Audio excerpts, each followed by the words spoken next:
اعوذ باللہ من الشیطان الرجیم بسم اللہ الرحمن الرحیم رب اشرح لی صدری ویسر لی امری واحلل عقدۃ من لسانی یفقہوا قولی۔ معزز خواتین و حضرات، السلام علیکم ورحمۃ اللہ وبرکاتہ۔ آپ کا میزبان عمر برلاس پروگرام انوار سحر کے ساتھ ایک دفعہ پھر حاضر خدمت، اور میں امید کرتا ہوں آپ صحت اور ایمان کی بہترین حالتوں میں ہوں گے۔ یہاں ہمیں چاہیں گے کہ تھوڑے سے کویشچنز بھی لیے جائیں، اور کویشچنز کے آنسر جو ہیں وہ ہمیشہ کی طرح مولانا فروغ القادری صاحب بڑی تسلی اور تشفی کے ساتھ دیتے ہیں۔ تو ہم پہلے کویشچن کی طرف جاتے ہیں۔ جی السلام علیکم، میرا نام عزیر ہے اور میں مسلم بوائے ہوں۔ If you don't want coronavirus, read this dua. اللہم عافنی فی بدنی، اللہم عافنی فی سمعی، اللہم عافنی فی بصری، لا الہ الا انت۔ And I have two questions. Where does Allah live? And what does Allah look like? Assalamu alaikum. میرا نام ہے Serena Adeel. Today I have a dua for us. Astaghfirullah ya Rabbi min kulli zambin wa atubu ilayh. Today I have two questions for us. First question is, why are people poor and Allah doesn't give them money? Second question is, why are people harmed even though they recite a dua before going out? Khuda Hafiz. السلام علیکم، میرا نام فاطمہ طیب ہے، میں لاہور پاکستان سے ہوں۔ میرا یہ سوال ہے کہ اگر انسان کی تقدیر پہلے ہی لکھ دی جاتی ہے تو اس کو گناہ کی سزا کیوں ملتی ہے، حالانکہ یہ گناہ تو اس کی تقدیر میں پہلے ہی لکھ دیا گیا تھا؟ شکریہ۔ کویشچن جو ہے سمجھ آ گیا، اور بڑے آج کے کویشچن جو ہیں وہ اچھے بھی اس اعتبار سے ہیں کہ بچوں نے ایک تو وہ دعائیں بھی پیش کی ہیں جو انہوں نے والدین نے ان کو یاد کروائی ہیں، اور یقیناً ماہ رمضان میں یاد کروائی ہیں، اور آج کل کے جو ہم بھی یہاں پہ کہتے ہیں کہ آپ بچوں کو زیادہ سے زیادہ دعائیں جو ہے وہ یاد کروائیں۔ عزیر کا جی پہلے کویشچن ہے، وہ کہتے ہیں جی اللہ تعالیٰ کہاں رہتے ہیں، اور پھر ہے کہ وہ اللہ تعالیٰ کس طرح کے لک لائک، کس طرح دکھتے ہیں؟ یقیناً اس جواب کو عزیر کے پیرنٹس بھی سن رہے ہوں گے اس وقت۔ بسم اللہ الرحمن الرحیم۔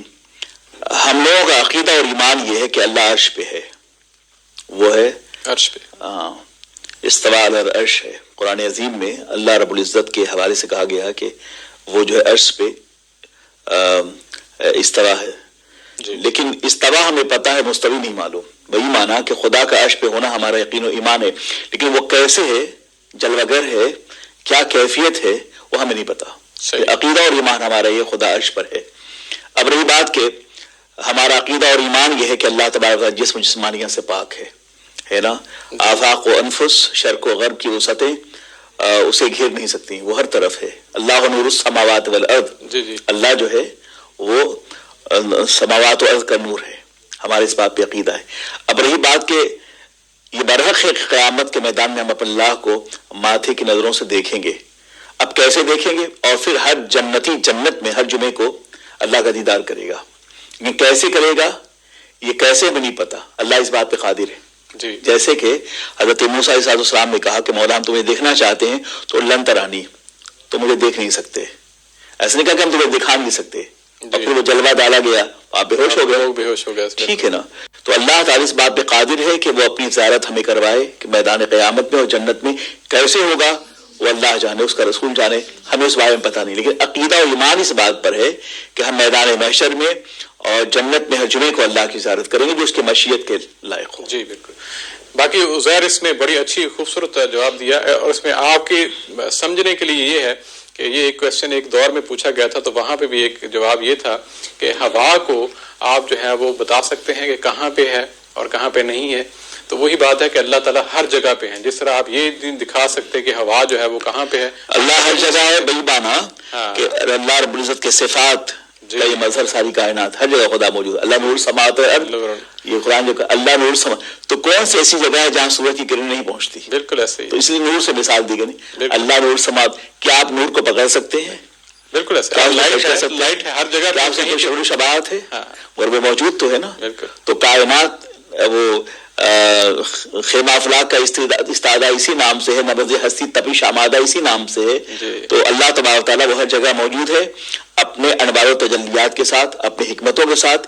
یہ مظاہر و قدرت جو ہیں وہ جلوہ الہی ہیں، اور یہ سارے مظاہر جو ہیں وہ اللہ تبارک تعالیٰ کے اوصاف سے ہیں. اور ہم اس دنیا کی صنعت کو دیکھ کر ہم محسوس کرتے ہیں کہ اس کا کوئی صانع ہے، کوئی بنانے والا ہے. سورج کا نکالنے والا، اسے ڈبونے والا. ایک وقت پہ سورج نکلتا ہے، ڈوبتا ہے. کبھی ایسا نہیں ہوتا کہ چاند اور سورج کے طلوع غروب میں ایک دوسرے کا کلیش واقع ہو. آج جو سن سیٹ کا ٹائم ہے نیکسٹ ایئر اسی وقت ہوگا. تو یہ صحرا، یہ سمندر، یہ پھول، یہ پھل، یہ صحرا، یہ بیاباں، یہ مرغزا، یہ لالہ زار، یہ سب اسی کے پیدا کیے، اسی کے پیدا. اور ان ساری چیزوں سے اللہ تعالیٰ چلکتا ہے. بالکل. اور دوسرا جو میرا ان کا دل کا وہ تھا جی کہ غریب لوگ کیوں ہوتے ہیں. اور دوسرا ایک کویشچن اور تھا کہ ہم جب باہر نکلتے ہیں سم ٹائم ہم دعا بھی پڑھتے ہیں لیکن پھر بھی سم ٹائم ہرٹ ہوتے ہیں، تو وہ کیا وجہ ہے؟ تو غریب لوگ کیوں ہیں اس پہ؟ دیکھیے اللہ تبارک تعالیٰ نے غریبوں کو محروم قسمت نہیں کہنا چاہیے. سب سے بڑی دولت یہ ہے کہ اللہ تبارک و تعالیٰ نے بحیثیت انسان ہم سب کو ایک جیسا پیدا کیا ہے. غریب کے بھی 2 آنکھیں ہیں، ہماری بھی 2 ہیں. ان کے 2 پاؤں ہیں، ہمارے بھی ہیں. ان کے 2 ہاتھ ہیں، ہمارے بھی ہیں. وہ بھی عقل سلیم رکھتے ہیں، ہم بھی. تو فی نفسی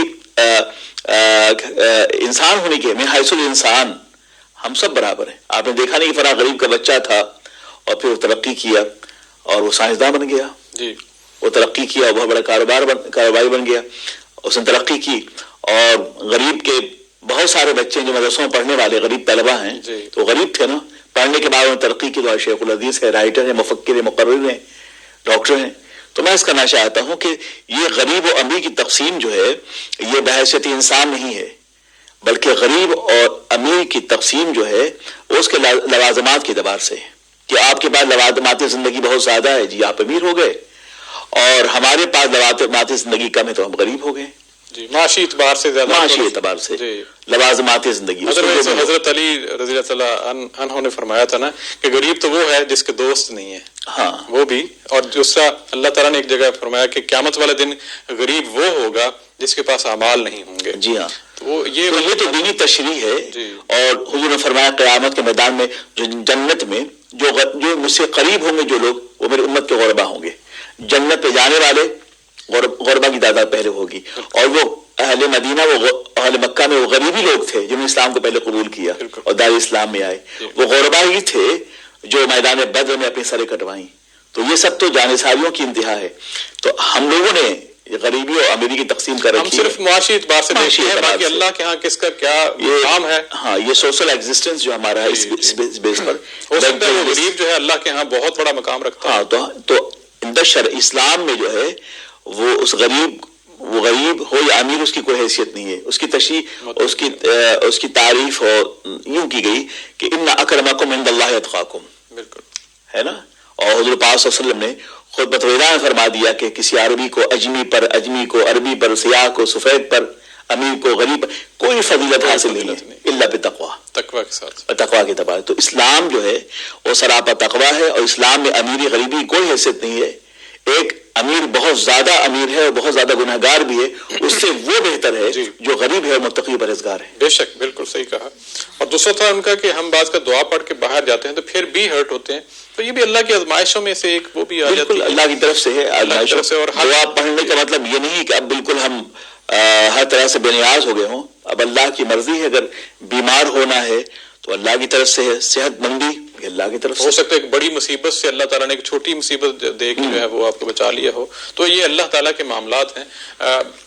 اللہ کسی بڑی مصیبت سے بعض کا بچا لیتا ہے. یہ اللہ تعالیٰ کے معاملات سم ٹائم ہم ان ڈیپتھ جو ہے نا وہ ہمیں ادراک نہیں ہوتا، لیکن اللہ تعالیٰ کو تو سب جانتے ہیں. اللہ تعالیٰ سب چیزوں کو جانتے ہیں.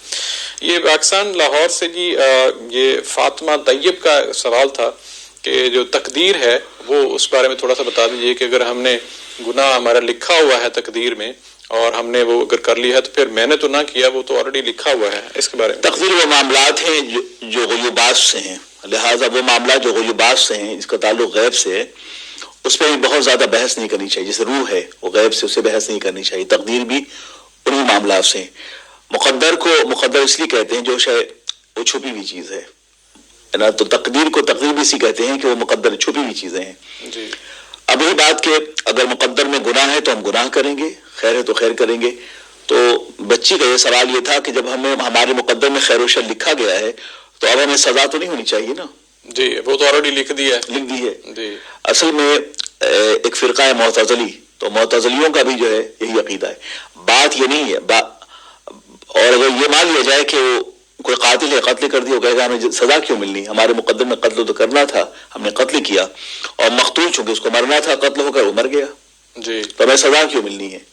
ایسا نہیں ہے، بلکہ تقدیر میں سے مراد یہ ہے کہ ہم جو کرنے والے تھے، جو کام دنیا میں پیدا ہو کر، پروردگار عالم کا علم لامتناہی، وہ علام الغیوب ہے، اس کا علم لامتناہی، وہ دیکھ رہا، وہ ازل سے ابد تک ساری کائنات اس کی آگے کھلی ہوئی کتاب کی طرح ہے. یوم نطوی السماء کطی السجل للکتب، ہر چیز کھلی ہوئی اس کے آگے. تو اب ایسا ہے کہ ہمارے مقدر میں ہم جو کرنے والے تھے دنیا میں آ کر، عمل خیر کرنے والے تھے تو خیر لکھ دیا ہے، بد کرنے والے تو بد لکھ دیا ہے، اور یہ تمام چیزیں لوح محفوظ میں محفوظ ہیں. جی بالکل، بلکہ بالکل درست فرمایا. مجھے یاد ہے کہ ایک دفعہ ملاقات ہوئی تھی ڈاکٹر کلام مرتضیٰ ملک سے، جو کہ اب دنیا میں نہیں ہیں. تو انہوں نے بھی ایک بڑی اچھی اگزامپل دی تھی، اور یہی کویشچن اس دور میں بھی تھا. تو انہوں نے کہا تھا یہ بہت سال جو ہے میں بھی اس سوال کی جواب کی تلاش میں رہا. تو کہتے ایک دفعہ 1971 میں واقعہ ہوا جس سے میں میرا یہ مسئلہ حل ہو گیا. وہ کہتے ہیں کہ میرے آفس میں ایک آدمی آیا، اس کا نام شاید انہوں نے شاہد شیخ بتایا تھا، وہ بہت بڑا نجومی تھا اس دور کا. تو اس نے کہا جی آپ ہمیں وقت دیجیے، ہم بتائیں گے آپ کے فیوچر کے. میں نے کہا جی فضولیات ہیں، آپ نکل جاؤ یہاں سے. تو اس کے بعد وہ کہتے ہیں جی آپ 1 منٹ تو ہمیں دے سکتے ہیں نا. تو کہتے ہیں میں نے کہا 1 منٹ لے لو.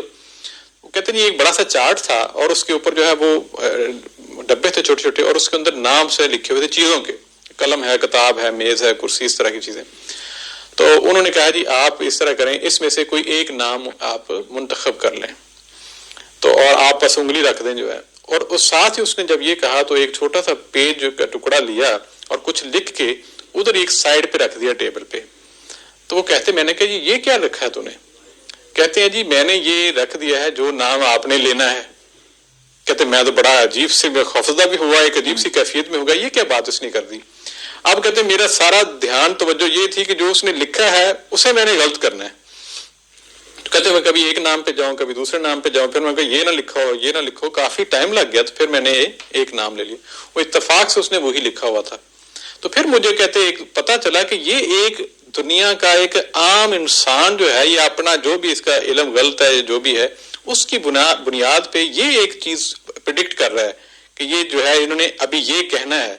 تو اگر رحمان کی بات کریں جس نے کائنات کو تخلیق کیا ہے، جس نے انسان کو تخلیق کیا ہے، اور پھر اس نے کیا آخر تک مرنے تک کیا کیا کام کرنے ہیں، تو وہ اس کا علم ہے، اور وہ علم ہی اللہ تعالیٰ نے جو ہے وہ لکھ چھوڑا ہے. تو وہ کہتے ہیں اس دن سے جو ہے وہ میری چیزیں کافی کلیئر ہو. اسی طرح علوم غیبیہ کا تذکرہ تو انبیاء کرام سے بھی، حضرت موسیٰ علیہ السلام کا اس بچے کو قتل کرنا، دیوار کا ڈھا دینا ہے، قرآن پاک میں تذکرہ ہے نا. بے شک. تو اللہ نے اپنے فضل و کرم سے علوم غیبیہ عطا فرمائے.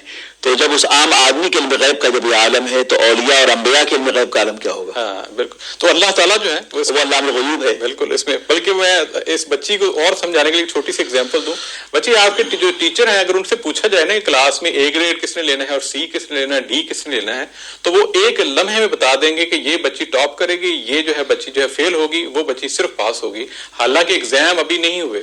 اس کی ریزن یہ ہے کہ آپ لوگوں کو آپ کا ٹیچر دیکھ رہا ہے، اور آپ کے کام کو بھی یہ چھوٹا سا جو تجربہ ہے اسے پتا ہے، اور وہ اپنے اس تجربے کی بنیاد پہ یہ کہہ سکتا ہے کہ وہ بچی فرسٹ آئے گی، وہ بچی فیل ہوگی، جبکہ جو ایگزام ہے وہ شاید 10 مہینے بعد ہو یا 8 مہینے بعد ہو. تو اس اعتبار سے اللہ تعالیٰ کو سب کچھ پتا ہے، اللہ تعالیٰ نے مسلط نہیں کیا. ابھی یہ بات تو خیر ہے تو آپ نے کہی، مطلب شرعی لحاظ سے انہوں نے جواب چاہا بچی نے جی، تو شرعی لحاظ سے اس کا جواب یہ ہوگا جو ہم ایز اے مسلم جو ہمارا فیتھ ہے جی، ہمارا فیتھ یہ ہے کہ ہم پیدا ہونے سے پہلے عالم ارواح میں جب تھے تو اسی وقت اللہ رب العزت نے ہمارے ان تمام اعمال کو دیکھ کر کے ہم دنیا میں آ کر کرنے والے کیا تھے اسے لوح محفوظ سے محفوظ فرما دیا، اور اسی اعتبار سے کاتب تقدیر نے ہمارا مقدر لکھا ہے. اب ہم جو کچھ کر رہے ہیں وہ ان کے اللہ کے آلریڈی تھا، آلریڈی موجود تھا. بالکل صحیح. بہت اچھا جی.